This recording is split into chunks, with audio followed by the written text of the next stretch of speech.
What's going on? Coach Lucas back here with none other than my brother for the second time, Andy McCloy. And like we didn't know we are gonna do video, but then I turned the video on. Of course, this guy's got like this whole backdrop of like with the president, with Obama, and like with Michael Jordan in the background and shit. It's good stuff. But and I'm here in the office. But it's all good, man. Welcome back to the show, my brother. It is a pleasure having you back. Thank you. I appreciate you having me. Always a pleasure. Always a pleasure.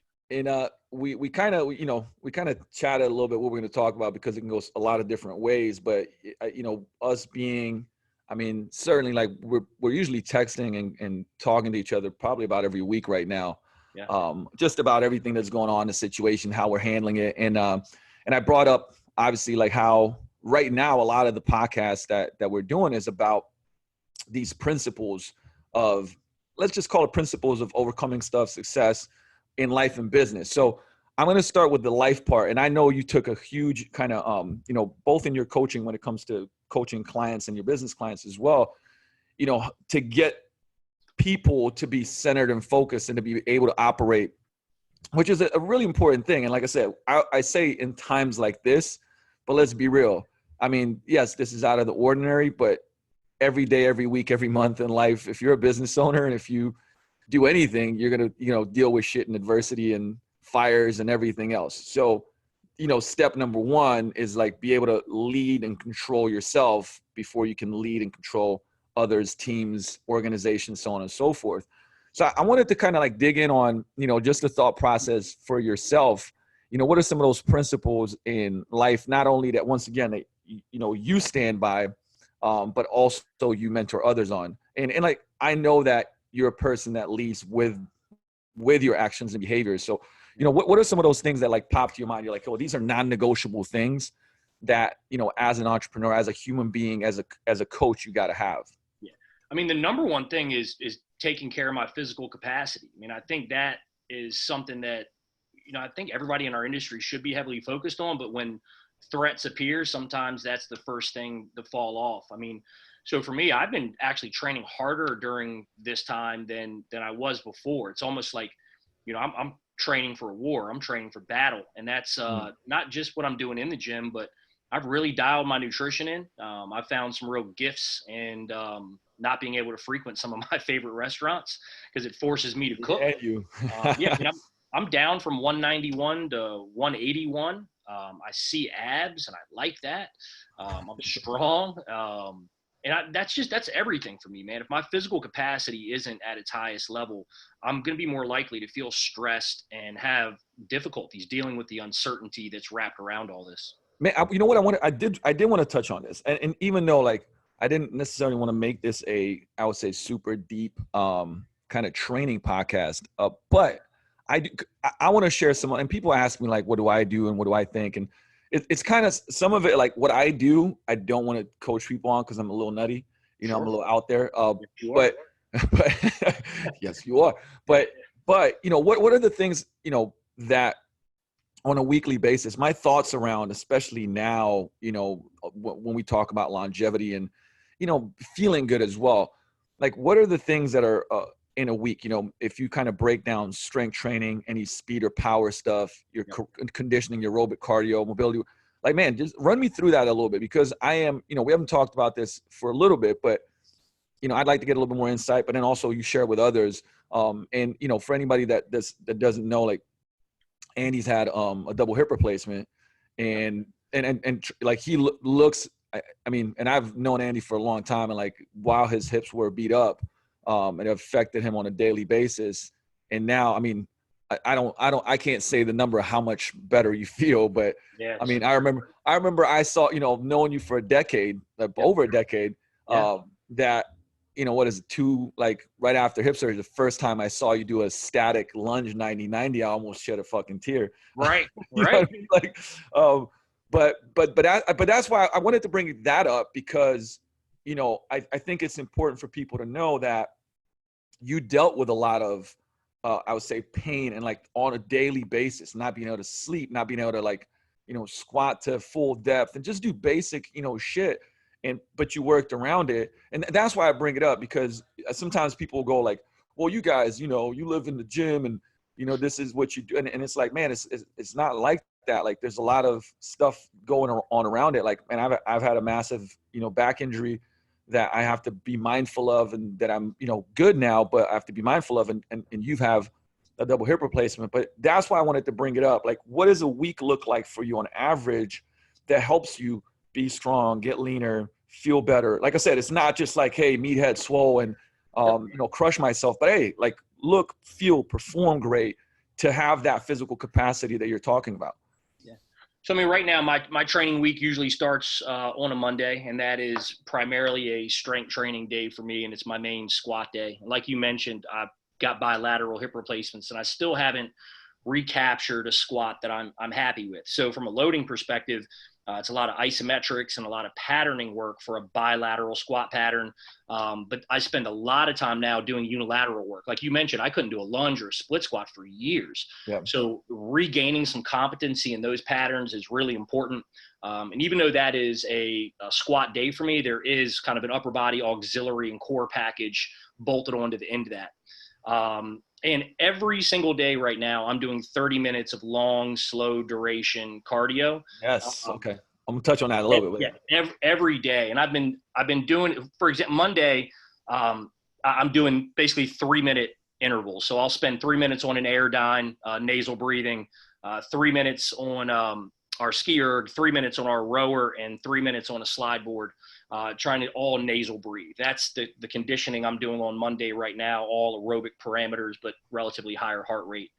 But even at the end, like right now, I'm working, 6-7 hours a day, but I'm getting off a lot earlier than I normally do. And then when I get home, one of the biggest benefits that I think has helped me a ton is just walking with my kid everywhere. Like she's riding her bike and I'm walking up and down the street. I mean, I've been clocking close to 20,000 steps a day, every day. Damn. And the specificity of that has helped me with my gait pattern. And I actually jumped into a conditioning workout with some athletes that we may or may not be training right now. And I actually did things I've not done in forever. I felt really, really athletic, and that was exciting. But Tuesdays are, again, conditioning days for me. Usually I'm picking some type of device, whether it's a ski erg or an airdyne or a salt bike, and I'm just going, again, long, slow duration cardio. I don't want to do anything high intensity or lactic based right now. I got enough stress going on, and I'm not trying to pound myself into the dirt. But, it'll be anywhere from 30 minutes to an hour. I do kind of leave that up to how I feel. And then, again, tons of walking the rest of that day. Wednesday's primarily an upper body day. I still like to bench press, even though that's not optimal for somebody who's a little more sagittally oriented than I would like to be. But I'm an ex-meathead, and I keep that in there with a lower body auxiliary kind of at the end. And again, 30 minutes of some type of long, slow duration cardio, and then ridiculous amounts of walking later on. Thursday kind of mirrors Tuesday, and then Friday is my main, was my hinge day. But I noticed that, again, just like recapturing a good squat pattern, I'm still struggling with hinges. So I've kind of regressed myself down to like glute bridge, hip thrusting activities, which seems to be really paying off, not focus on loading. We're like really the quality of the movement and building volume. And then again, an upper body auxiliary at the end, 30 minutes cardio. Saturdays and Sundays, I'm doing something. Like I came up here today, spent 40 minutes on a bike, and I walked outside for about an hour. So Saturdays and Sundays, I just walk and walk and walk and walk. And I might do some stuff on a cardio machine. I might not, not super fancy, but that's what a week in my life looks like right now. I'm so glad I asked you this question, because it's almost like I told you before what to say and to make the point. Because here's what I think is really important. I mean, really you're doing kind of like 4 full body days. I mean, you just do auxiliaries at the end, but that's a smart way to do it, especially with where you're at. But like what I wanted to point out was like how much cardio you're doing. Dude, I literally just shot like this long, it basically took me hours and hours and hours to construct it, because I was whiteboarding and drawing all this stuff up. But it's all about cardio, because I still like I think people just don't really understand cardio, and some of the things that you're bringing up, like nasal breathing, and obviously working the different, aerobic threshold and aerobic power work and stuff like that. I'm really adamant about helping people understand that for our clients, but also for coaches. I think coaches don't understand it well enough. And, you know, because somebody might be like, dude, why are you doing all that slow, steady state stuff?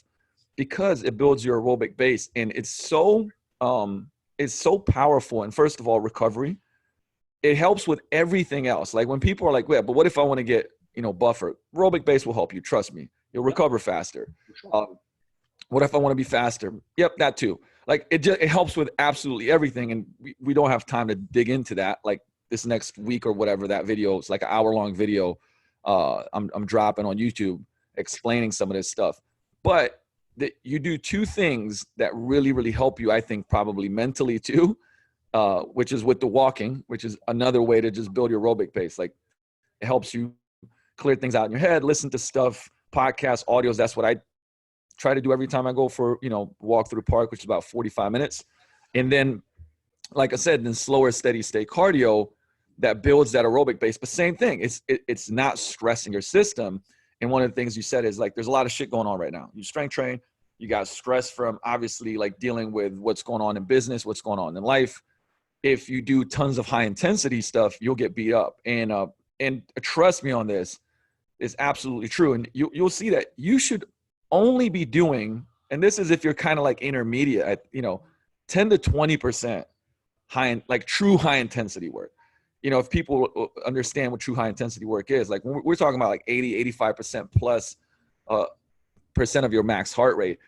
And majority of people right now, I'm sure that, you know, that we kind of, at least that I talk to that are not members of our gym, you know, they're doing 4 days, 5 days, 6 days a week of circuits, high intensity, go all out, which is very, very, very counterproductive for most of the goals that they want to achieve. Want to build muscle. Okay. Counterproductive. You want to get, here's a crazy one. Want to be more conditioned? Counterproductive. You can't recover from that. Like you can't, you know, like from right now, if a true beginner would walk into the gym, there's two things I want them to do. Get like quality movement. Okay. 3, quality movement, get stronger, aerobic base. 100%. No, dude, did you hear me even say high intensity interval training? No, 0. Like honestly, 0 would and I'd probably throw in maybe some just to mentally be like, work on it, but like no more than once a week, you know, and that's why I really love that you brought it up because, you know, to make this point now, if you're a coach or if you're a business owner, you know, and like, I know myself, right? I'm like, I got to crush myself. And you know, I have to like kind of wind that down and have been doing dude, I come in twice a week at least. And I do exactly what you do, but I do, for instance, sled work for 20 minutes, Jacob's ladder for 10, airline bike for, like, I just switch the variability of movement, but I'll go 45 to 60 minutes under 150 beats per minute. Cause that's usually my aerobic threshold, right around there. And I just do that and I sweat and I listen to something and I'm fucking out, or maybe I'll do mobility circuits for like 15 and I'm done. And that has been the next day I feel so much better. My strength training sessions are better. You know, where sometimes for anybody that's listening that might be like, oh man, I'm stressed out, let me crush myself. You got to be careful about that and putting that in there. So I know I went on a rant, but no, that's a good rant. I like that rant. This is my jam right here. I mean, one thing I've got is I've got the data to prove the value of this. So like before all this, using my Oura ring, you know, my resting heart rate in the mornings was like 55, 52 ish. Right. So now I think we're in our 6th week of being shut down or 5th week, one or the other.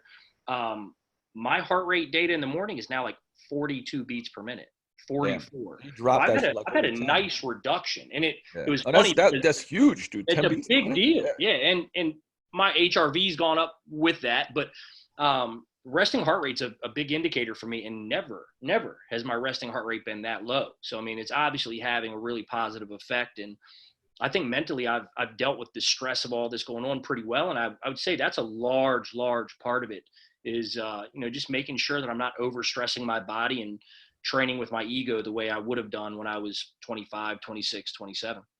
Yeah, that was great. You know what, I was like, I'm going to ask you this, and then I'm glad it turned into this point, because I hope that, you know, definitely during this time, I think even more so during this time, people should focus on that. Like we just did, I just did a little, you know, 250,000 step challenge inside of our group. You know, it ends up being 8,500 steps a day, but it means every day, right? And even for me, like I'll have days with 15,000, and then I'll have one with 2 to 3, right? Because So to get me in a groove of just, walking every single, it's more like if every person can build a walking habit, like you have, right now you're like, okay, you go with Kagan, like you guys are, or she's riding a bike and you're walking, right? Like, Yep. I just had a couple of clients that like now instead of, for lunch, just staying in and eating lunch, like they go and walk, for a couple of miles during lunch. Right. So getting that into, kind of into the schedule and into the flow makes such a big difference. But I say more cardio and more, and strength training obviously should be there, less high intensity stuff during this time and just in general, but during this time, certainly. Even with our members, I mean, that's been a big habit that we've installed with them. We've got them using habit trackers, and that's like the main thing we're focusing on right now is step count. Because people were really unaware of how inactive they were.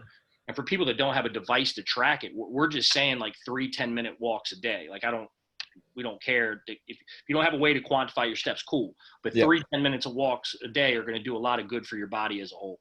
Yeah, because the steps are just, it's arbitrary, right? It's like the 10,000 step number is not, nobody, I read, a bunch of articles on this. It's not like scientifically proven, but what it does, it gives you a good amount of activity that you can shoot for. And the thing is what happens, actually, we just kind of mentioned to Brian Cron, and I love his stuff. He's a good friend. And he said, walking is so beneficial, not just from the, if you walk 6-7 days a week, for 30 to 40 minutes, look, throughout the week, you're going to burn thousands of calories with insanely low intensity. That's not going to affect your training or anything else at all. So that's a big positive. Yeah. But the thing is, there's all this other stuff, right? You clear your mind, you either listen to positive things, or you gestate like shit that's happened. Like you just have space to actually think about stuff. Because most people are just like, get up, breakfast, kids, work, come home, watch TV. Like there's no time to actually process stuff. And if you process things, multiple times a week for 30, 40 minutes, it's healthy for your mental state. You know what I mean? And that's it's not something somebody will tell you about walking, but it really, really, really adds up. And, I've bought into this so much. Please tell me, a person that's gone for a 30-minute walk and afterwards, you know what? I'm more pissed off. I feel worse. Yeah. This walking shit's got to go. It's horrible. Never going to happen, right? It's never going to happen. One thing I've noticed from this, and like there's a lot of talk these days about like gratitude and appreciation, right? But I think when we say this, people immediately go to like my gratitude journal or, something like that. But what I've noticed is this weird, and I only say weird because it's not been a common thought process of mine, but this weird appreciation and gratitude for nature, like trees, clouds, the sun, like, and I'm, not like the nature that you just spent, time in out in the woods like that, but like just walking around my neighborhood, looking at trees and clouds, like that might sound a little woo woo to people, but it's the stuff I miss because I'm always going, right? And now I can slow down and just kind of take all that in. And it's been awesome. And, I'm hanging out with a 6-year-old most of the time when I'm on these walks. So just talking to her about, how amazing it is that all of these things have a purpose and we're on this planet together. And it's been cool. Certainly conversations I'm not used to having with myself, but it's been really beneficial for me. No, I think it's great, man. It's that quote says, you can either go through life, thinking nothing is a miracle, or you can go through it believing everything's a miracle, right? And and the thing is, and if you stop, this is one of those things where, you have maybe you call it the word, terror, right? Like it's like you feel like you're in terror because all this stuff's going on around you. But the other side of that is, like I said, I'll go out in nature and I'm just in awe of how amazing it is. And man, like, and me, like I push, I'm certainly, I'm more like on the Mamba mentality side of shit. But when I go, when I went out to the cabin and stuff, and like, I'm going to do it every 2 weeks until this stuff, kind of at least until we open up. I essentially what happens to me is I'm like, you know what? I don't need much, this is this little small cabin. I got a fireplace. I can cook. I'm beyond the mountains. Like I can work. Like, and it's not to say I'm not going to continue to challenge myself to be the best possible in life and in business and whatever. But it does give you this sense of peace, and that word, like I said, we could say it's foo-foo, but I'll tell you what, when's the last time you felt at peace? And this is a question for anybody that's listening, right? Like, you should strive for that as much as possible, like peace in your relationship, peace in your life. And, you know, for a person that we started off, you know, like I'm kind of like a be ready for war guy. You got to have that yin and yang of like, be ready for war, but be at peace, you know? And that's what helped, like the nature stuff really does help me with that, man. Like I'll go for 10-hour hikes solo, like no problem, right? Like I'm just there. I'm lost in nature. It's meditative. It's mindful. I'm very grateful to live in, the Pacific Northwest. I don't think you can be anywhere else in the U.S. that has as much nature and lakes and the ocean and mountains. And we're walking. I mean, this is May. I was with a couple of friends and they jetted back because for me, I have to reach the end goal of what I set out to do. And it's like, I'm in my Nike, you know, like 2/3 shorts and shit and my Metcons again. And here I am again, like, you know, bouncing in the snow, but that's where we're at, you know, and wherever you're at, there's beautiful places around and you can do that. But I would highly encourage you, like, even like 36 hours, 24 hours, 48 hours, you know, like it really is a reset.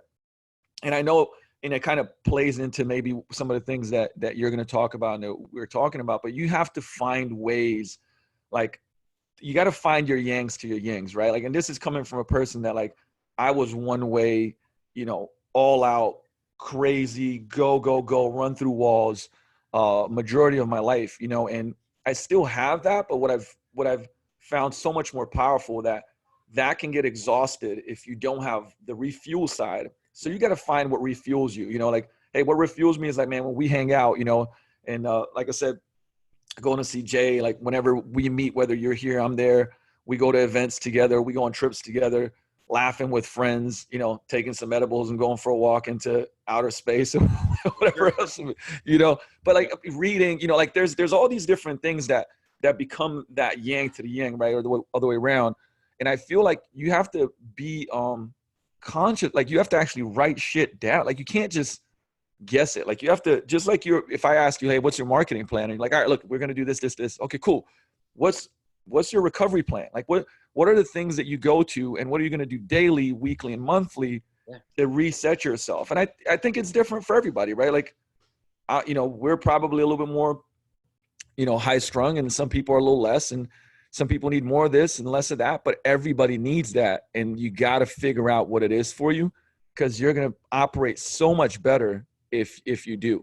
Yeah, what I figured out is that's the key. I mean, and I'm constantly looking for, like I was about to buy an infrared sauna. I've been looking into buying a new Calm. Like the things I want to buy now are not weight releasers and specialty bars. Like I know what to do in the gym and I don't need a lot. And I've never had a problem pushing myself hard. Where I've had a problem is doing all the necessary things to take care of myself so I recover optimally, so I function optimally. So for me now, this stage of my lifting career and business career, like I'm way more focused on the recovery side of things than anything. Hot, cold therapy. I mean, I'm really enjoying this stuff because I'm seeing benefit, you know? It's like it's been big for me. I feel mentally strong, physically strong, pain-free. That's a big deal, man. That's a really big deal. Yeah, for guys like us, pain-free is a really big deal. Huge. Like really, really big deal. Huge. And so I feel like we kind of, you know, even though we ranted and went off the hinge there a little bit, I feel like on top of on the physical side of things, we touched on training, but then we also touched on recovery right there without even knowing about it. But you know, what else is it on the principles of personal, I guess, success and power and capacity that is non-negotiable to you that you feel like everybody should be working on? Yeah.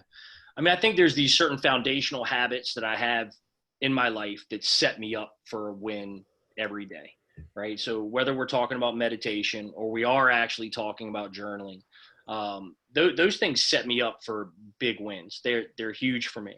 And I could give you training ones, but this is another one that I think a lot of people are struggling with right now. And it's what everybody knows they should be doing. It's a very unsexy topic, but it's sleep, man. It's like right now, I went years where I was only sleeping like 4 hours a night. I mean, years and years and years and years. I didn't even know what feeling like good from a night of sleep felt like. And right now, when this thing first started happening, my mind was, and when I say this thing, I'm referring to the COVID pandemic. My brain started going a little crazy. Like I'm finding myself wanting to stay up at night and just kind of distract myself. And that was a problem. I was not getting enough sleep. So I really prioritized it. And I've been sleeping better than I have really throughout when we don't have a pandemic going on. And I think that has been really huge for me. Another big part of it is community and connection with people that I respect and that I value and that keep me in the right frame of mind. I think a lot of people think you're supposed to get to this point of like you develop mental toughness and you never need kind of a recharge in that area. But I think that's incorrect. For me, I know when I'm stressed as a whole, I feel a little off for any reason. If I reach out to you or if I reach out to other people in my network, just by way of us having a conversation, it reaffirms the principles that I believe in. And that is a huge, huge thing for me. I need social connection, and that has been removed from us, at least to a degree throughout this time. So I've been really doubling down on my network and connecting with them more and more and more. And that will continue, even when we can see each other in person, so these are like really common sense, you would think, ideas, but I'm not so sure everybody does them, I just don't, I promise you guys, like we had some conversations, but I think that where Andy's going with this is it's almost like he's setting me up right now to talk about these things. So important, but so very, very, very true.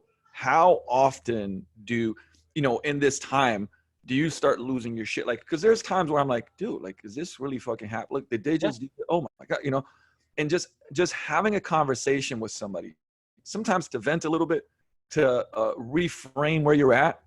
Yep. And like 20 minutes later, and you're like, man, I'm good. I just talked to a friend, somebody I trust, and this is, we were just talking about the book that I'm just going through from Dr. Vivek Murphy called Together, which is phenomenal. And I listened to a podcast. You guys want to go, Tim Ferriss did an interview with him. He's the 19th Surgeon General of the US. And he basically Together is about loneliness. And please don't, somebody be like, should I read a book about loneliness? Trust me, this shit, like it's so much more than that. But you'd be surprised. Do you know that like 1 to 2 out of 5 people, like right now, if you did a survey, would say that they're lonely, right? And which you'd be like, what? And that loneliness is actually a bigger health risk than even obesity and smoking. And this is not like one little statistical thing. This is, decades of study and people really dive into it. But I actually wanted to, let's see, shit. I was gonna find like this little expert that I had in there. But the point of it, what it was, it said that, we've talked about the pluses and minuses of social media, and social media helps us be more connected, but the quality of the connection goes down. And so this is like studied stuff, right?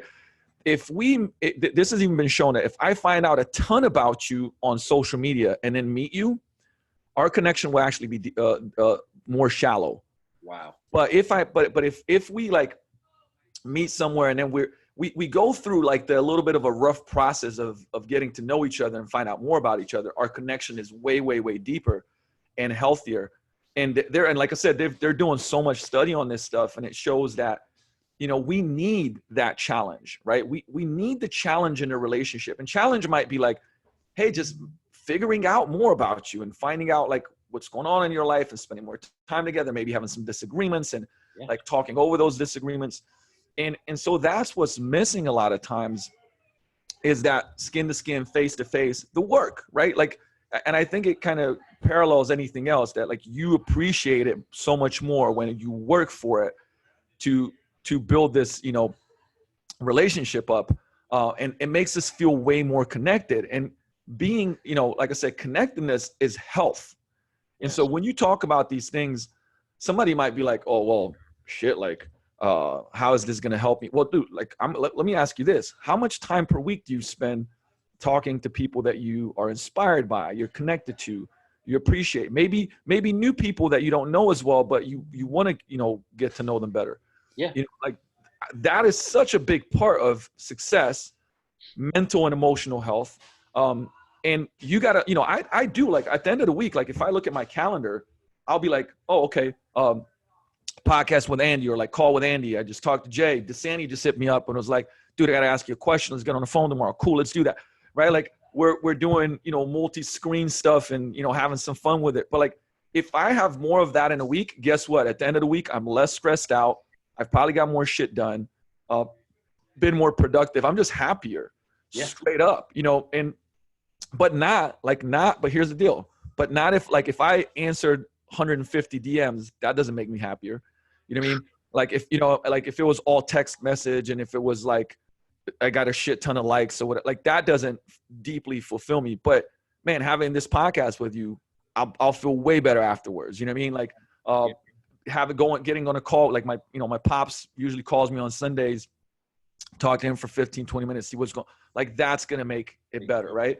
Yeah. And so of course, when I really, really hope that this time helps people have enough pain to change shit and go, you know, this is why I love events. This is why I love traveling. It's more, you know, Bornstein said this when we had a call with Adam, said it, and it was, you know, two things you got to have in life, like quality people and quality experiences. And he said, when you're around quality people, you'll have quality experiences. And if you create quality experiences, you'll usually attract quality people, right? Good. That's good. And that, to me, that's what it is. Even like I appreciate technology for what we can do with it, and people, you know, thousands of coaches will listen to this podcast.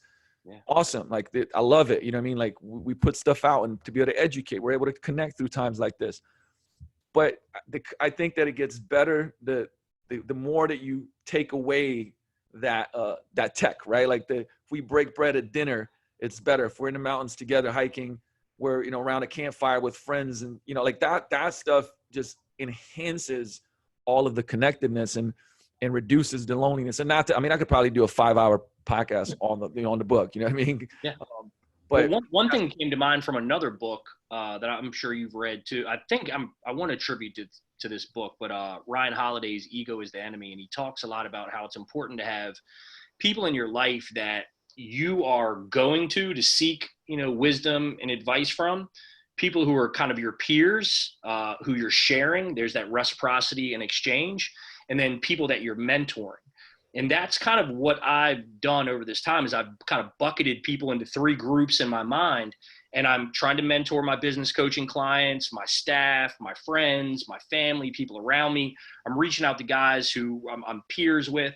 And there's a handful of guys that I really look up to and value. And I'm always trying to reach out and communicate with them to get the wisdom and advice from them. And I think it's important to state, because I think if you're looking to create connection, one of the best ways to do that is to give, right? As opposed to we're in this world now where people just jump in your DMs and ask questions. And if you're a service-driven person, you want to help. But like you said, that's engagement, not real connection. You know what I mean? But when I'm focused on giving back to people, I'm focused on talking to my peers, I'm focused on seeking wisdom from people, I feel like I've got all my bases covered. And I feel like there's a better ROI on that. Man, you know, like this, I actually heard that for the first time from Ken Shamrock, like a long ass time ago. And basically I'm sure it comes from, he heard it somewhere and it kind of went around. I would say it probably does come from the Stoics, you know, like all the way back then. But Cam Shamrock was like, yo, I want to have a teacher, a fighter that's better than me. And he teaches me, right? He's better. So I'm learning from them. Then I want to have a fighter that's right there with me, that challenges me. Like, man, we gotta work our ass off. Who's gonna win, right? Who's gonna be better? And then I also gotta have somebody that I'm better at, that I'm teaching and bestowing this wisdom upon. And the parallel to that is, I don't know, and it might have been Ryan Holiday's book or somewhere else that I read it, that and I was talking to Sandy about this too, if you miss any one of those, you're not really complete, because if you're just taking from your mentor, right, you feel somewhat, selfish, right? Sure. So the second part of the person that's your tribe. That second level is your tribe. Your tribe is like the people that you roll with. We're right about, you know, somebody's a little bit better, this, that, but we're rolling together through this, right? That's my people. And then there's the student, where you're the teacher. And that's where you take the things that you learn and you pay them forward. And you need that in your life, because without that, like, you're missing something, right? So you need every one of those levels. And I actually do believe somebody might go like, well, dude, I'm not a coach. I don't give a shit. Like, tell me, like right now, if you're 17, you can help the 13-year-old and mentor them on some stuff that you know what I mean? Like there's everywhere in your life, you can have that. And if you do that, you'll grow exponentially because you're learning in every one of those levels. The person you're inspired to be like, the mentor, the person that's better than you in certain areas, right? Then, hey, the person that's going to, that you're rolling through life and through challenges with, man, you're going to learn a lot from them. Like if it's fighting, obviously you're going to learn a lot, like trying to beat them. And then the way, you learn the most, some people will say by teaching. You teach your own wisdom and experiences to somebody, that's not where you are yet. And don't take this advice, that what Andy said lightly, because you're like, oh, well, I don't own a business. It doesn't matter. This has legitimately got a lot to do with you growing, succeeding, being mentally and emotionally strong and resilient. Like it has everything to do with that. I promise you. For sure. So do not take it lightly.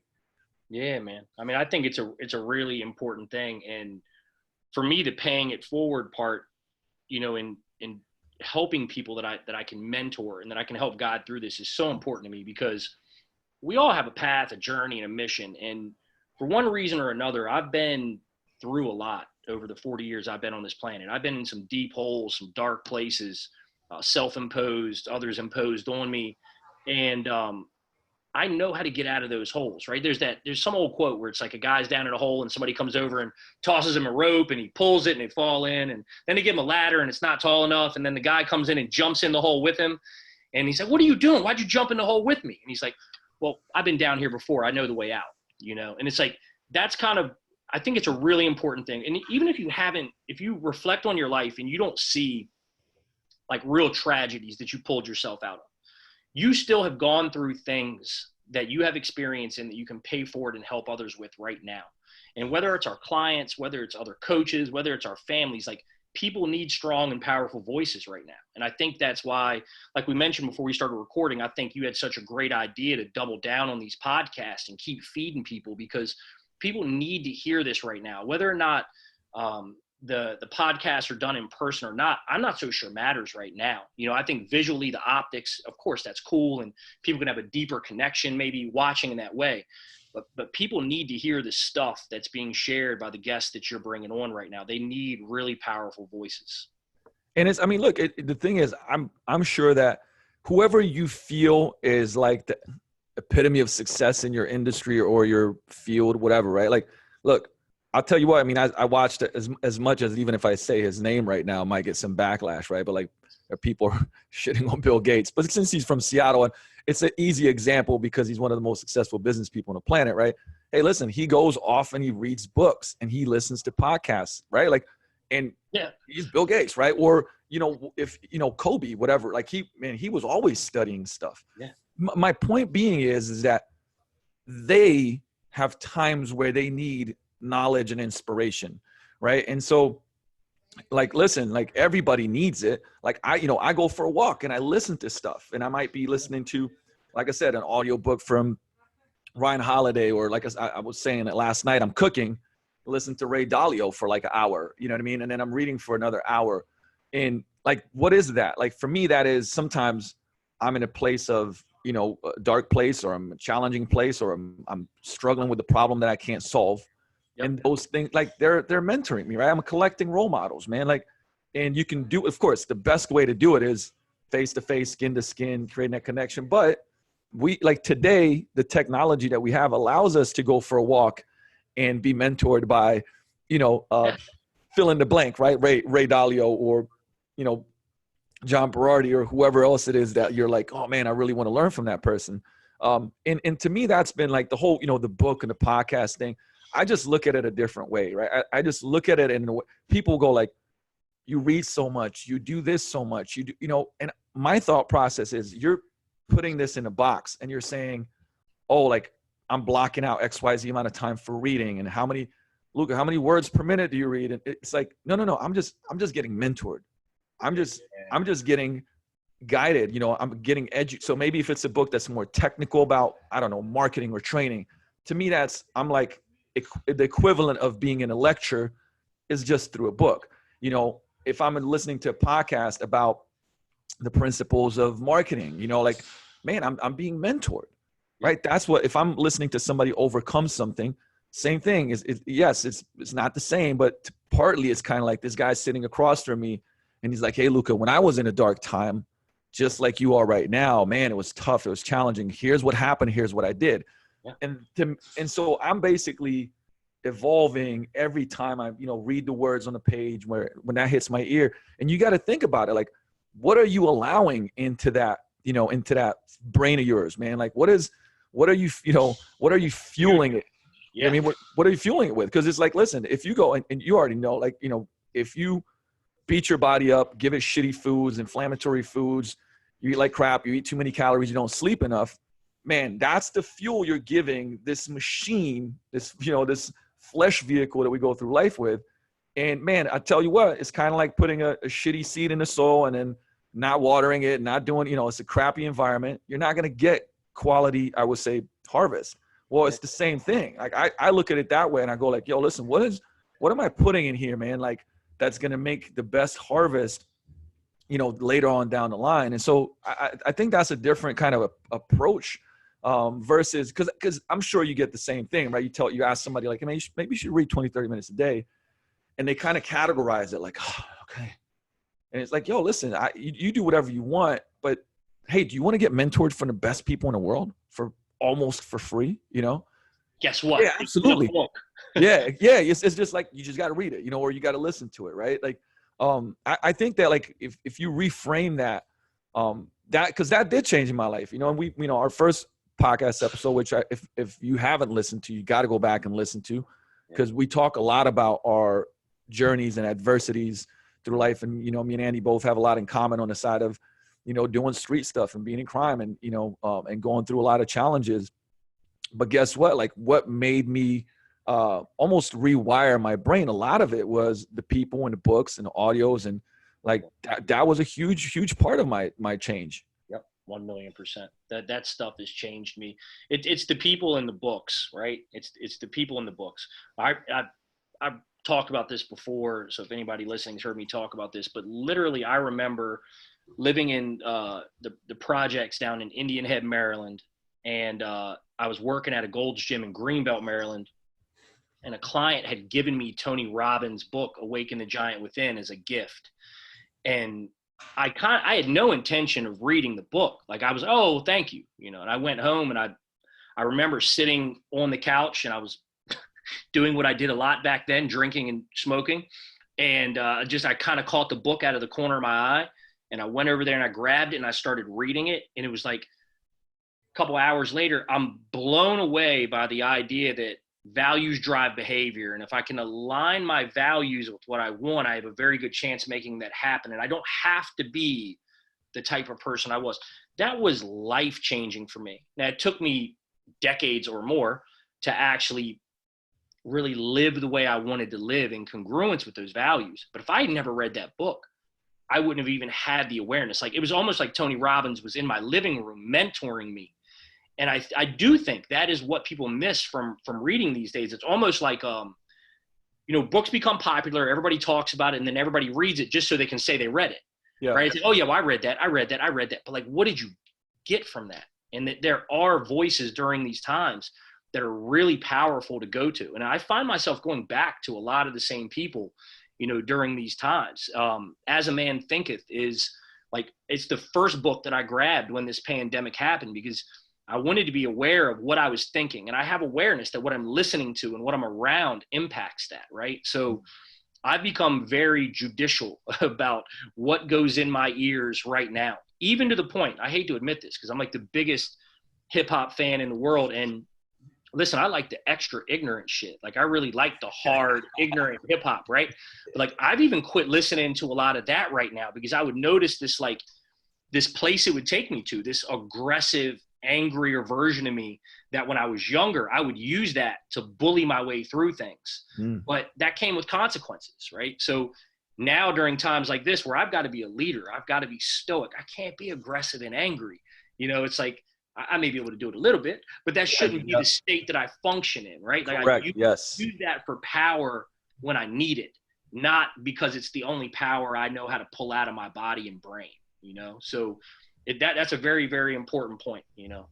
You know what, you said that, like, you know, what's on replay for me, man, is Meek Mill, Justin Timberlake, I Believe. I Believe. That's a great one. That's But, one that you feed, right? Yeah, It's you positive. like, it's nice, and it's a positive, right? Like, and I do the same thing, man. Like the stuff that, because you could put DMX on, and like I'll run through the wall right now. You know what I mean? Like I'm still like, but you have to, once you start understanding, like, man, you know, and you brought up Tony Robbins, and like I really think about managing my state, right, my emotional state, and like how quickly you can change it. And you know, if you're like, give you an example, right? Because like this happened the other day, because you know FitBar still does the drop-offs and stuff like that, right? And you could be in, and so just somebody that I was there in the lobby speaking with, a colleague, not even a friend, but a colleague, is pissed off about this and a bunch of other stuff, right? And like, I mean, they were just like tense, and I mean, their face was all angry, and they're telling me like how shit is, like blah blah blah blah, right? And a dog comes in, right? And it's like this little mini what are the, like, I'm blanking on this, like they're like snow dogs and shit. Husky. Yeah. I just forget some shit sometimes. Yeah. Like this mini husky, and he's like all pissed off, and then he goes, "Oh wow, what a cute." Right away. And it's like for a couple, and he loves dogs, right? Like, so for a couple like minutes, like playing with the dog and stuff, right? And then kind of snaps out of it, you know, goes back to me and starts getting angry again. And I'm like, and so, and the thing is, you know, I'm like laughing, right? And I'm like, yo, what just happened there? Like, what do you mean? Like, that's such a cute dog. I'm like, yo, you just, like, your state went from like this pissed off, angry, blaming, to just like pure presence around this cute puppy and shit. You know what I mean? But the thing is, that's in the change of emotional state. So when people are like, man, I can't just, yes, you can. Now, look, there's a time and a place. Like I've had, you know, we talked about this, right? A certain announcement happens. I mean, we found out, we kind of still locked down for another 6 weeks probably for business. And I'm pissed off, you know, like I'm pissed off, and I give myself a little bit of time to be pissed off, because, you know, you got to process your emotion. I don't think burying it is, actually talking about this with Mark Fisher on a podcast, like burying it is not healthy, right? Like just bury it and just work through everything, right? That's not healthy.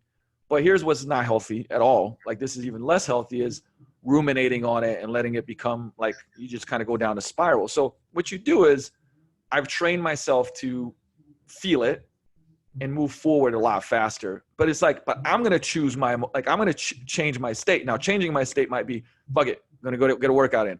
Hey, listen, I'm going to go for a walk. That's a big one for me, right? Hey, I'm going to put fucking like Meek Mill, I Believe, on replay for 7 different times. My body's going to get a surge of energy like that. For real. Like I feel that. I choose how my state is going to be, but I have to know what changes my states, right? Like the people, the music, the input, you know what I'm saying? Like all of that shit. Like, so environment, like that's like you talked about before, like environment, I think can create an immediate shift for people. So like if you need to get leverage, like these things that change our physiology, right? Like get out of your brain and into your body. Like those things make sense, right? But for me also, my environment is a huge, huge thing. So while there's this physiological thing happening that's beneficial of me going out and walking, sometimes if I'm feeling the way I'm feeling, it's because I'm I've been in my office too long, or I've been at home too long. And right now, that's probably a very common feeling. People feel kind of trapped by their environments, and just being able to change that can absolutely change your state. That to me it's one of my go-tos. It's just change the place that I'm at. If I don't feel inspired to work where I am, go somewhere else. Yep. And something happens, right? If I don't feel motivated to go lift, well, just go walk in the parking lot for a couple minutes, right? And then come back in the door. And the environment is the thing that I lean on the most. And in some weird way, I don't know why I feel compelled to mention this, but my water bill has increased tremendously. It's about the only bill in my life that has increased. And it's because I've noticed when I take a shower, that creates a state shift for me. And it could be because I usually, I'd say 90% of the time I do end on cold for anywhere from 10 seconds to 2 minutes. Maybe it is that. I know those things correlate. However, it's the act of getting in the water though. So when I get in, I just feel different. And I've been leaning on that a lot, man. It's like I'm taking 3-4 showers a day some days. And but it's all about environment change. And that's a very good, powerful. It's an interest. Well, here's the thing. Your example was interesting, but it's a very good point because, you know, we shape our environments and our environments shape us. And that one, like the water part, I think there's something along straight up, you know, how we, you know, what's the word, earthing, right? Like take your shoes off and walk on the earth. Yep. And I mean, there's, like I said, there's data and science behind that, like how it gets you more grounded. It makes you feel better. You mentioned water, right? Like there is something about the natural elements as far as like, man, you go into nature, you walk the earth, you know, you touch the plants, like you feel better. You go into the water, you feel better. Hey, listen, please go with your friends around a fire at night, you know, have a drink and talk about whatever and tell me how you're not in a good mood. Right? There's something about that, like fresh air, right? There's something about that I feel is just, you know, magical. And like I said, I'm not going to get too foo-foo here, but prove me wrong, right? Prove me wrong by going into nature this week, you know, a couple times. I don't know, maybe taking a couple more showers, have, you know, light up a fire at night if it's not raining, and just maybe even by yourself, hang out there and see if you don't feel better. And it doesn't take, like, you know, one of the lessons that I got, I can't remember who, like, it was a friend of mine years ago when I was going through the divorce and the clusterfuck of my personal life, which I created myself, by the way. But on that too. Oh yeah. And you know, she was like, yo, just write down, like we were just talking about something else. She was like, write down, like, here's 3 minutes. And she started a timer. She was like, write down the stuff that you love doing that makes you happy. It doesn't really, you know, necessarily involve other people. And it was one of those things where it wasn't a drill I was expecting. She was just like, gave me a napkin and, you know, a pen. It was like 3, 2, 1, go. And I started, you know, like thinking and writing. She's like, all right, time's up. And I'm looking at this list of things, you know, and the list of things is like so basic. I mean, one of them was travel, which, you know, you need to have money to travel. But at the same time, if I drive to the Olympic National Forest, hour and a half away, that's not a lot. You know what I mean? Like this doesn't mean much. Or somewhere close here, which is beautiful. You have thousands of places to go. But the rest was stuff like, I love to draw, you know, which I haven't done in a long time back then. You know, I love to write, actually, believe it or not, like write music and lyrics and stuff for me, right? Like, so there's all these different things that I love doing this. And she was like, how much of that are you doing? I was like, I'm not doing 90% of this, and not frequently, right? And these were all things that were kind of like mental resets, emotional resets, you know, and it wasn't a resource that I didn't have, right? Like reading a book, okay, fucking $10, right? Like the point of it being is that there's so many things that we have at our fingertips that would allow us to live a better, happier life, more productive life, get better at the crafts that we do. They're in front of our faces and we miss them because we're somewhere in the future, or we're ruminating on a problem in the past or whatever, you know? And I think that's, you know, kind of bringing it back to this, that look, I'm all about, like, I think to be successful, you have to work very smart and exceptionally hard. I don't think that there's, you know, a way around that, like working fucking really hard. Like there's, you know what I mean? Like there's no kind of success plan that I won't involve that in.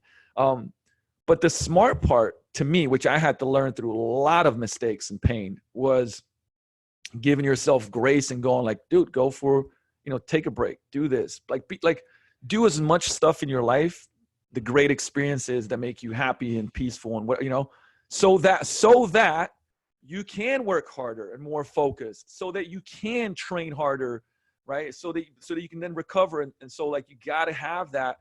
And hopefully, you know, we're poking you from two guys that have been through the ringer, you know, physically, emotionally, mentally, everything. Trust me, you know, we've been there, like that, pretty fucking deep. And so, man, you know, now that we have some wisdom after decades of this, I would highly encourage you, because I'm gonna keep repeating this one. You know, me and Martin were talking about, there's two types of lessons.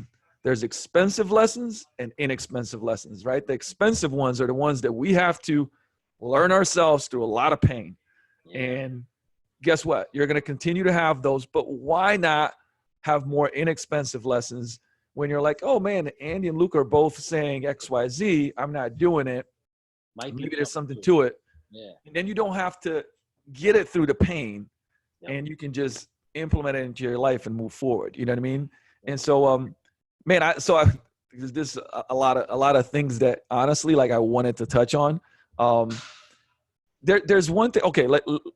One thing that I want to ask you, before I tap into at least a little bit on the business side of things, on the principles, especially when it comes to, like, running gym and sports performance facilities. Obviously you've done a great job of building up a sports performance facility, and that's what you also coach people on, which we'll kind of touch on a little bit too. But let me ask you, because I know you're obviously very invested in it and believe in it, but on the personal side of things, personal principles, where does, like, learning lie for you, and how important is it, and, like, the amount of time you dedicate to it? Just some thoughts around that, like, improving your craft. Sure. So, I think for those that don't, there's probably a lot of people listening to this that may not know me as well as some of your other guests, but I became a father at 16 years old. I just kind of arrogantly started a business at 20. I never did college, and I kind of had a very weak mental frame of what the fitness and sport performance industry was. Like, I didn't think there were so many really smart and brilliant people, but I realized that really early on, like 2001, and I'm like, whoa, I got a lot of ground to cover. And because I didn't have traditional education, I was like, well, I'm just going to read all the books. Like, I'm just going to do it. And that became my thing. I'd probably developed insomnia due to reading, because I would just stay up reading all night, all day, just smashing information into my head. And I didn't really know what to do with it, but I was going to shove it in there. And then it was like, okay, now that I'm making some good money, I'm going to go to every seminar I can find. I'm going to go to every event that I can find. And I did that over and over and over and over and over. But it got to a point, and this is just a couple years ago. So you're talking, probably 15 years of that grinding pace of reading for hours a day and taking every course and going to every event. But I started realizing I was kind of using consumption as a means to kind of fill in an insecurity gap about not being respected the way my peers were, who maybe had higher levels of education. So, a couple years back, I started pulling back on how much I'm studying. But with that being said, if I do the math on it, it's still probably at least 6 hours a week of studying.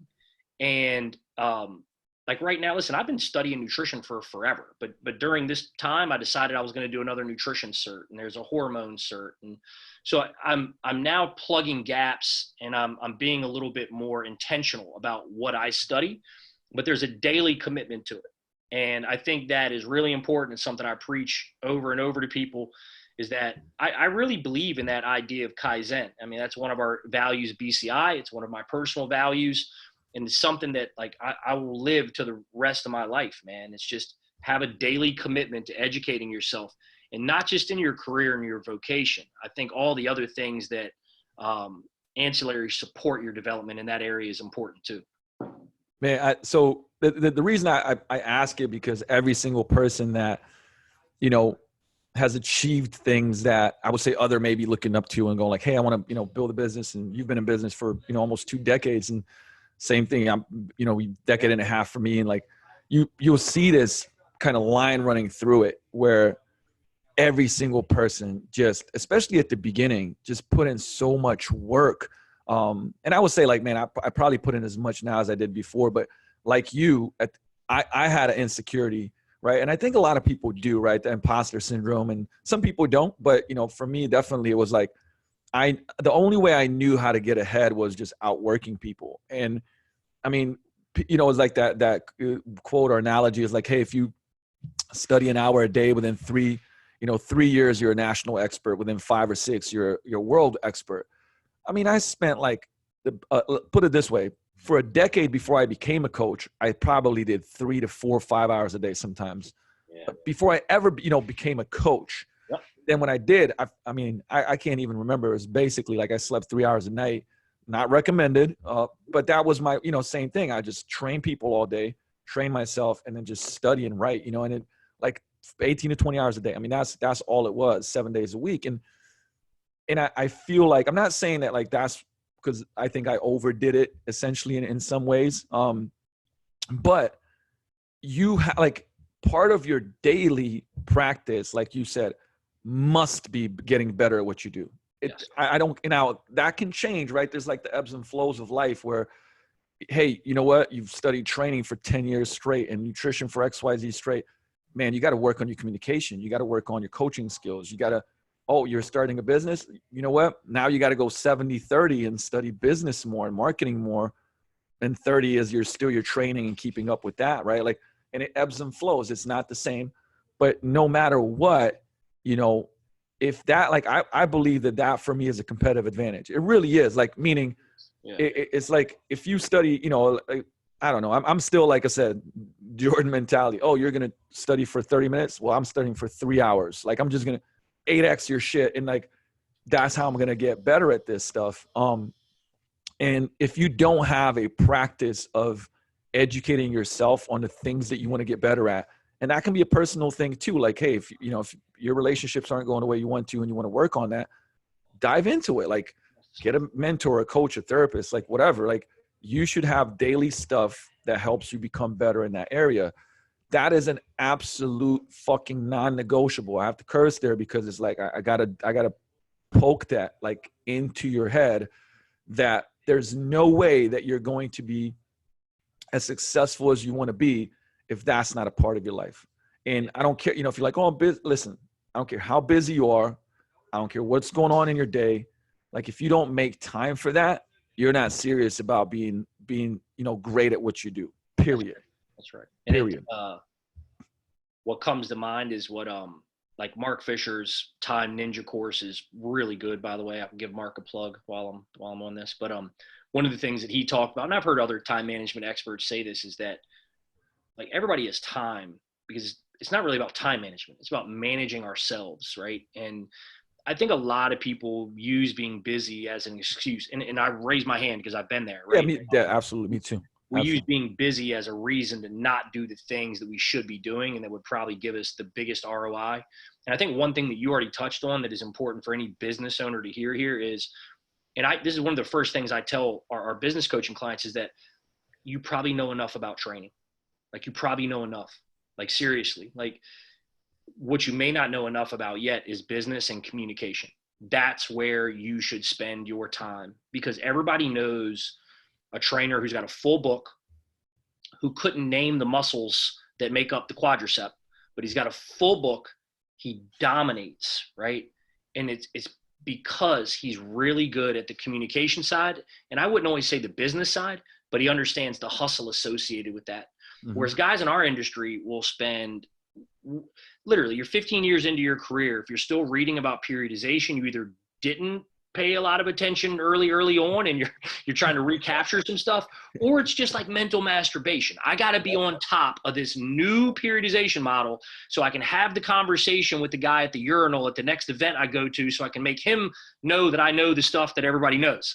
And that's not helping you pay your bills. Like, that's not, and in my opinion, it keeps you stuck. Maybe not even stuck. It keeps you in a box of what a coach or a trainer is. I think the new age coach and trainer is an expert at communication. They understand the power of empathy.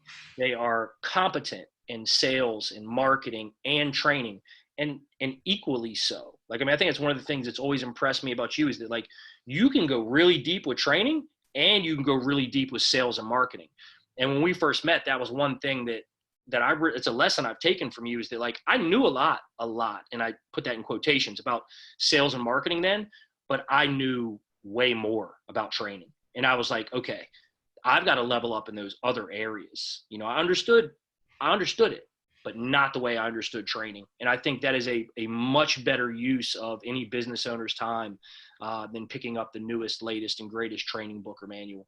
That's a great point. It's just, you just got to understand, I think, that there's the business of coaching, and then there's coaching and there's the business of coaching, right? Like, it's two different pockets. And as a coach, you should become excellent at coaching, period. You build relationships with people, you get results with people, right? You get referrals. Obviously, that's part of the word of mouth and all this other stuff. Like, you build a culture and a community, must. But then if you choose to, and I think that everybody at this point in time should believe that they're a business, even if you're in another organization, you should kind of like learn some of those skill sets. Obviously, the business of coaching is delivery. So how you deliver fulfillment, it's marketing, it's sales, it's systems, it's leadership, right? And that, like, you got to study it, man. Like you do, like it just no way around it. Now, we're not saying that you should run a business. Like maybe it's not for you. Actually, it's not for a lot of people and doesn't make you a bad person or like, you know what I mean? You should do what you love and you should build your career and like you should have a vision of where you want to go. And it doesn't have to involve, you know, having your own thing or anything like that. But with that said, say like, I don't even think that like you have to, you know, I think there's so many people that are like, it's just a box thing. Like I never wanted to be in a box, right? Like, oh, Luca really knows his business, but his training knowledge is so. Like, no, man, like I'm like phenomenal with training. Like I'll say that out loud and I still study it every day, every week. Right. But like I said, it's that, you know, there's phases where I'm like, okay, now I've studied business like crazy. And I just will go for 6 months, just training and nutrition like crazy. Right.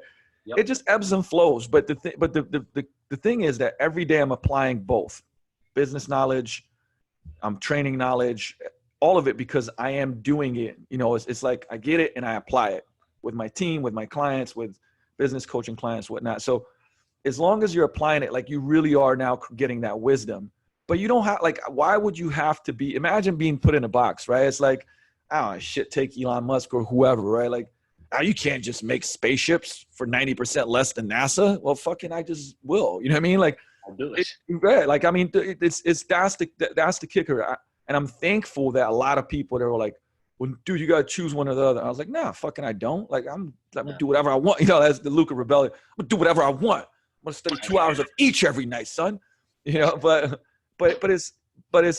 I enjoy it and it's helped me. And obviously sometimes I had to go through periods of sucking as shit and keep learning so I didn't suck at it anymore. You know what I mean? And just know that, like, look, there's usually, it's a comfort zone, right? Like when you love training and you're, you know, a trainer and what's easy? Well, learning another periodization scheme. What's hard? Learning sales and objections and human psychology and like why people do rational stuff and then being able to maneuver that and reframe it for people. Like that's because you're like, fuck, I haven't spent time there. Okay, cool. Well, listen, next year you're going to spend time there. Get mentors are going to help you with that. Go to courses that are going to do that. Like dive in. Yes, it's going to be uncomfortable because you're going to suck, but it's going to make you better. You know what I mean? No, I couldn't agree more. I mean, and there's a difference between knowing and doing, right? So I know a lot about a lot of things, but the things that I do and I put into action, I know a lot better. Right. And I think that is, I won't even project what other people might do. I'll just talk about myself. One of the things, like if you trap me in a room or a bar and we're having a couple drinks and we want to talk marketing, I can talk it. I know what to say. I know the stuff, but my biggest problem was not doing it. I always kind of double down on like, I'm just going to be better than everybody in my market. Right. And when you're young, ego driven, and you haven't really built a team, like that can work. Right. Yeah. When you shift roles into running a business and having to grow a business to help other people feed their family, you need to get better at marketing. And that's been a big thing for me over the years. I've studied a lot of it, but I wasn't doing it. And it's back to that whole learn by doing thing. And when I say I wasn't doing it, I was doing things. I wasn't doing the stuff that I know would have the biggest ROI though. Like we had an offline conversation about email marketing. That's something that I'm committed to getting better at now. Now, I could give you advice on email marketing all day long though. You know what I mean? Like I could tell you a whole lot about it, but I wasn't doing it. And I think that in my experience, talking to a lot of coaches, there's a lot of coaches like that, man. Like they read Story Brand, you know what I mean? They read other books, but like, are they really doing the stuff?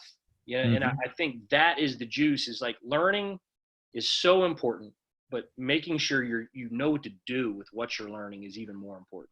And you know what comes into play to me, one of my favorite questions in coaching, whether it's business or training, as soon as you start telling me about email marketing or man, like, yeah, Story Brand, you got to do this. Okay, cool. Show me.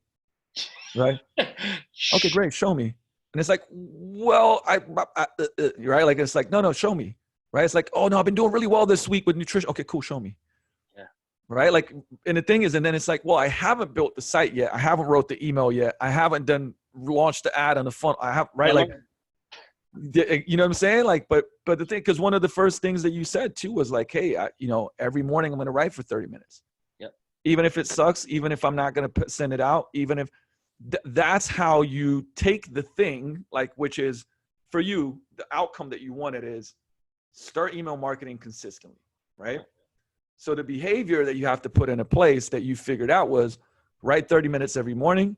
Maybe it's good enough to send out. Maybe it's not, but I'm going to write either way because that's the behavior that has to happen for my outcome to come to life and fruition.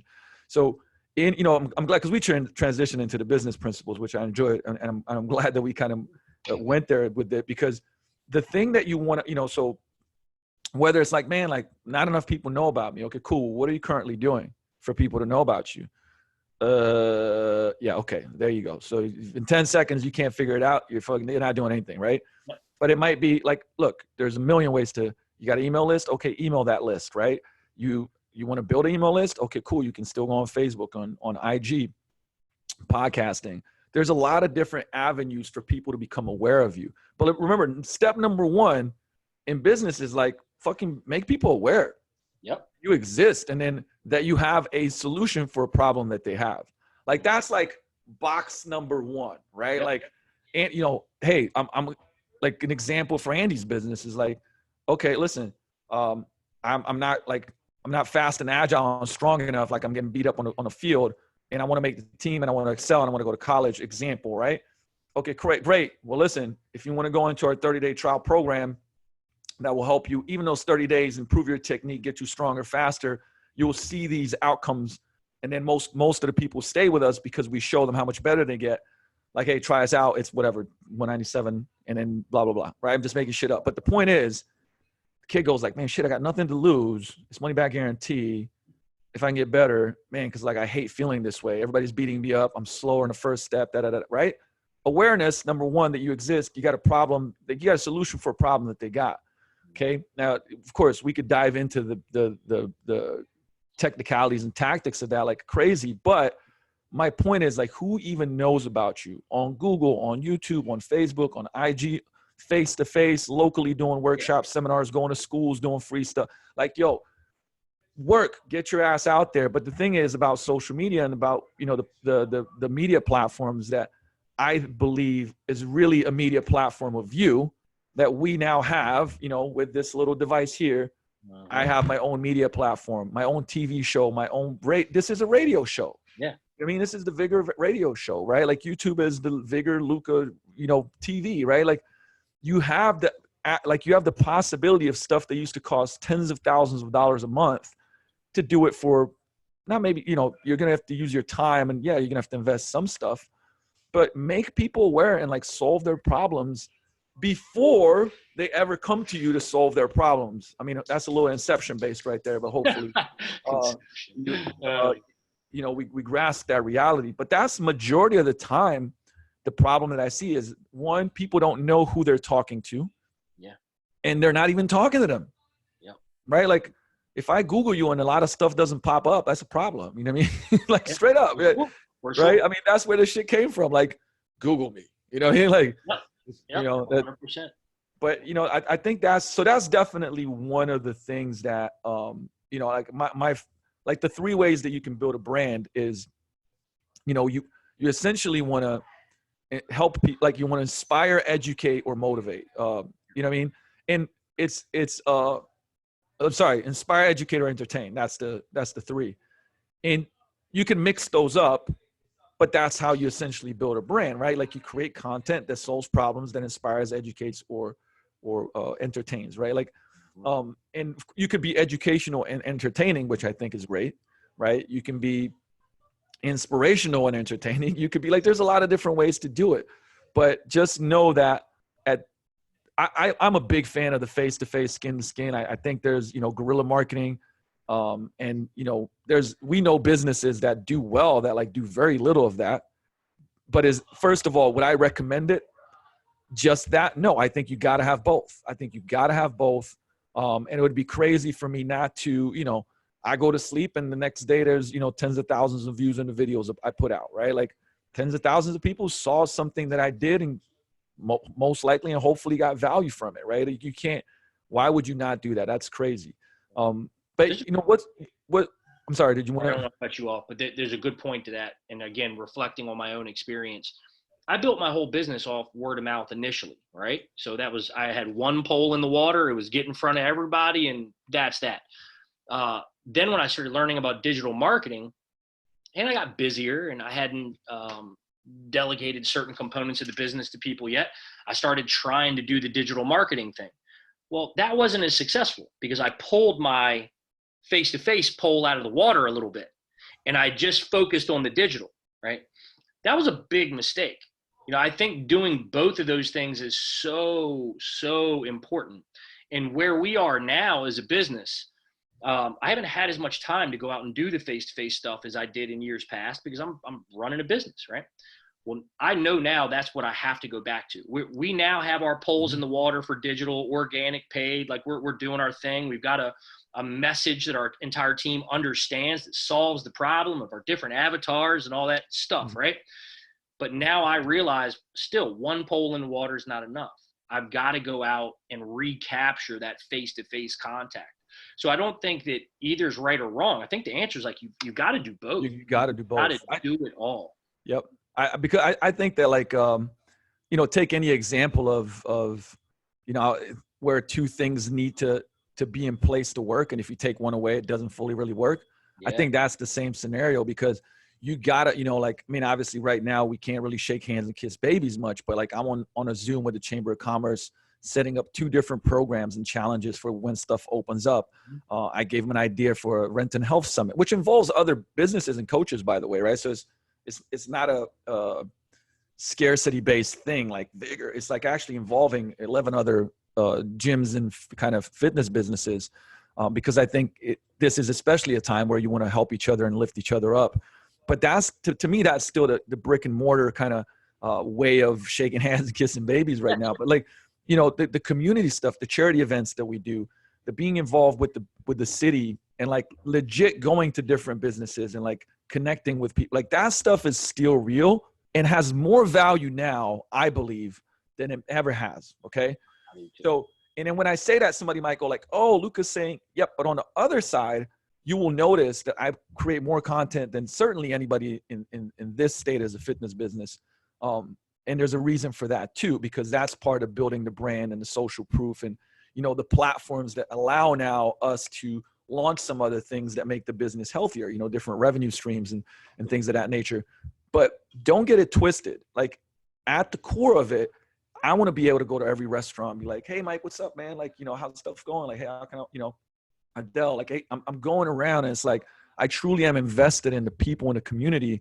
And what we've saw in the last 7 years, I think, because of the rise of social media and people figuring it out, which is great, but is that, everybody's behind their computer, and then you walk out, like nobody knows you. I mean, or maybe they know who you are, but like you never shook their hand or smiled and waved or went and supported their business or went and did, 50 lunch and learns in 5 years or whatever else. And where people are like, yo, man, you know what? Those guys are like really awesome, man. Like they help with this and this and this. Like, then that's, the 1 + 1 equals to me like 5 in this scenario if you do them both right. And it's just the right thing to do. Like, man, it's kind of like the issue right now is that you go out in your neighborhood and, you don't even know your neighbors. Actually, that was one of the things in the Together book was that people that ended up connecting with their neighbors and inviting them over were happier, healthier, and the neighborhood was safer. And like, it just improved everything, Yep. And I feel a little ashamed. I only know like 4 of my neighbors' names right now, as you mentioned that. I got a little tip for you. Drop them a card and do a neighbor get together, do a cooking thing at your spot. I mean, maybe like I said, now, not right now, but like that was actually an example from Dr. Vivek Murthy's book was they just dropped the cards. That's and they said that 9 out of the 10 a block party when this thing's over. Yeah, that's for real, man. Like, and the thing is, because you know what, and I know I'm kind of very off, but like this is a good point because I do think it connects to the business, and I'll give you an example. Is that like there were like 9 out of the 10 neighbors came, right? And you got to know them at the beginning. It was a little like, a little iffy, but then all of a sudden you connected, you broke bread. And here's the kicker. That neighbor then looked out for your house when you were gone. Your kid was able to stay with them when you didn't come home in time. You're able to get the keys. Like everybody started working together and felt more comfortable, and the neighborhood became better because of it. And you actually had more resources to be able to lean on when times were hard, right? But the thing is, that's the same thing that happens in business. You know what I mean? Where I'm gonna go by and like Melrose Grill, like, listen, guys, I got 2 of my coaches coming in. They're gonna pick up the food. I'm gonna pay for it. I got you. I'll be back on Thursday to get, for 2 more coaches. I go by Boona Boona and I'm like, hey, listen, guys, let me get, actually, matter of fact, let me get 5 coffees and then here's cash for another 10. Just pay for the next 10 people, or give them an extra thing so you use the money towards your business. And you're just like, boom, virtual high-fiving and going around and stuff. And you know what happens, man? Like after years and years and doing charity work and all these different things, people are going to, like, first of all, they feel connected. They know you got their back. They know that you don't want anything back. You're not trying to bamboozle the situation. And when you fall on hard times, man, they're going to be there. That's because that's how connection works. That's how human healthy relationships work. And it's the same in business. And that's why you gotta, it's not an either or. It's a Harv Tieker, Millionaire Mind. It's not an either or. It's an and, baby. Yeah. You gotta do this and that, and don't pick and choose. Because like I said, that's where I feel like the huge, it's kind of like the training, right? It's not training or nutrition. It's both, right? Or recovery. It's all of them. Like you gotta know all of them. So that's my point right there. And dude, I know we could go on forever, but is there like a couple of things that like you're like, man, this is so important, like in the last years that you've been like, this is the thing that's so important in business that I'm trying to kind of like I guess press it into people's heads as something that's a non-negotiable that people maybe not be paying attention to, but it's so important? Yeah, well, I think one thing that has came to mind since you started talking about like the content that you've created and the rate at which you put that out, here's a principle that I think is really important for people. Like, you built a business like I built a business before you ever had a following. And I think a lot of people now are trying to create followings, hoping that will build a business, as opposed to you need to build a business first before you worry about creating a following. Correct. People are hoping one of their videos will go viral and that'll blow them up and they'll be big time, as opposed to getting very clear on what type of business you want and focus on building that. And you do a good job of that. Then you can leverage content and syndicate and do all these things that'll get you more exposure. But you need to know what building a business is really about. There's tons of people that have incredible followings on Instagram that don't make half the money that they should because they don't really understand how to run a business. That leads me to my second thing. The probably the most important thing that I've done over the last decade is committed to learning more about money, and not only financial management for the business, which for anybody listening, I'm a huge fan of Profit First, but also personal management of money. I think it should be a principle of running your business. Agreed. Whereas a lot of people get into this industry, they take out a big loan and they think if I just build it, people will come. And that's not how it works. It's not it. I think bootstrapping your way through it, learning how to manage your money. I'll just speak again for myself. It's the thing that has allowed us to do so well during this time. And the third part, which goes back to one of my favorite business books, Advantage by Lencioni, is like organizational health. That is a huge, huge thing. Everybody has to feel heard, seen, appreciated. And if you run a business right now, there's a great opportunity for you to make the people that work for you understand just how much you're invested in them. And they're not just labor force. Like, they are people that work for me are family, man. They're helping me live my dream, and it's my duty to help them develop the income and levels of happiness that are going to support their growth and their families. So those are 3 things that have been kind of circling in my head since we've been talking. Those are important ones. Let me tell you that those were actually like bangers.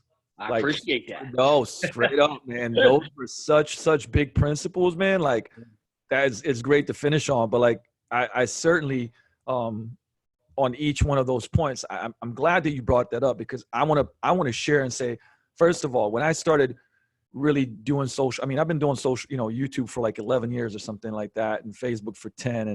And, but at no point, and I've used obviously Facebook for marketing, paid marketing too. But building my platforms, I haven't got paid shit. And the thing is, and the goal wasn't to do that in this time frame. It wasn't, that was almost like there's a big lesson in that, by the way. Yeah. I mean, it really is, because I think if somebody like, I want to be transparent here. Now, do I have a goal now to monetize a bunch of that? Absolutely. But it took me years, and it's like the priority was, and still is, the brick and mortars. It's the gym, number one. It's the coaching business, like the real businesses. And not to say that social media can't be a real business, but you have to deliver education and value and programs and whatever else you're going to sell. But the reason why I say that is because somebody's like looking and going like, oh, see, I got to do what Luke is doing. And like, listen, the podcast now gets, tens of thousands of downloads per month from obviously the different episodes that we do.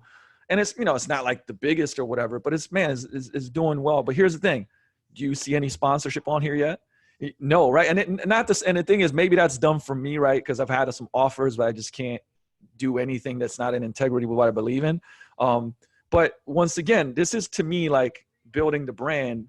It's sharing more of my knowledge, giving solutions, and connecting to people, which helps the business.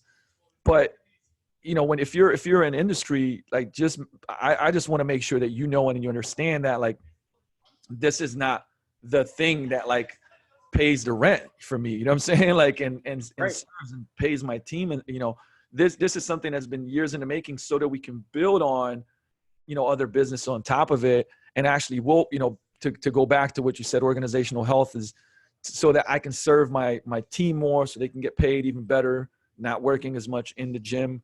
I mean, I have a model in mind for that, but like, just for anybody listening, it's important to do, but here's what, don't hedge your bets. If you're a coach and a fitness business owner, like, I'm going to make my living off of social media, platforms. Like, do the advertising for your business, create the content for your business, retarget, yada, yada, yada. But, that takes time, and it's like, you should be bought into the process, because if you put in the work, you'll have all these other, capabilities and opportunities down the line. But, I wanted to kind of piggyback on Andy's fantastic point that, we built businesses first. And we're talking about like a decade before we started really like, not to say that it's a different time now. I think you should start a lot earlier with it.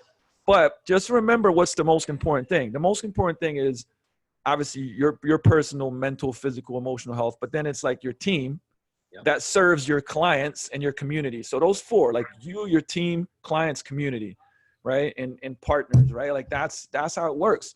And that's the order that you should focus on. So that you can, so you can grow and have a business for decade or whatever else it may be. And I'll finish off on your, I know you made 3 points and all of them are fantastic. Like, for real, like we could wrap that up in like just one bundle, but I think these times right now are revealing the second point, which is financial health. Yes. These times are revealing how bad it is for businesses and for people in general, that you don't have to make all this money to be healthy financially. It's more about managing it. Yes. And, I know you've done a really good job with it. Like, I thankfully am grateful to have learned from my pops and a lot of stupid mistakes. And then also, Chip Swarzell, who was my boss and Vision Quest, which I helped grow and ended up selling to LA Fitness. And, the richest man in Babylon, putting money on the side, understanding taxes, money management, and I feel like you got to spend time like learning that. If you're a business owner, if you're an individual, you got to spend time learning that stuff, because the next time there's something that comes up, and there always does. Coming. Yep. You'll be ready. You know what I mean? So, man, you couldn't have finished off with better, more powerful points. Brother, you already know, man, like we could probably go the whole of Sunday on this one, but the ... just means that we have more topics, and we'll do another one of these. The longer we're locked down, the more excuses we have to shoot another one. But man, like, tell a little bit, like, I want to make sure that people know where they can learn more about you, things that you do, get more wisdom from you. What are the main kind of areas that they can, they go do that? Yeah, I mean, the best way to find me, I'm just going to push everybody towards one area because it's the one thing I'm focused on actually building, and that's Instagram. And it's Andy McCloy _ BCI. That's the best place for us to connect. You can jump in my DMs. We can have a conversation. That's where I would love to connect with more people. Awesome, dude. So guys, again, the thing is I'll put all this in the show notes too. I'll put all the, Andy's site and everything else in the show notes. So if you want to check it, you can find it there. But like I said, you go through just, it goes down in the DM, take that out for however you want, what Andy's really saying there. Oh man. Yo, this was put a disclaimer on that. Let that stand. It's going to pop up. The disclaimer's popping up. But man, as always, guys, I really, really appreciate your time. Andy, obviously I appreciate your time. Grateful for you as a friend. And look, as when you guys drop a comment and, just let us know like what you think about the podcast. It helps because it's definitely growing now, but man, I really feel like more people need to hear of the things that we're talking about and with the people that we have on this podcast. Is definitely helping improve the industry. So share it, review it on iTunes. Really appreciate that. And you'll hear from me in the next episode of Big Life Podcast. Peace out, my friends. Deuces. That was good, man.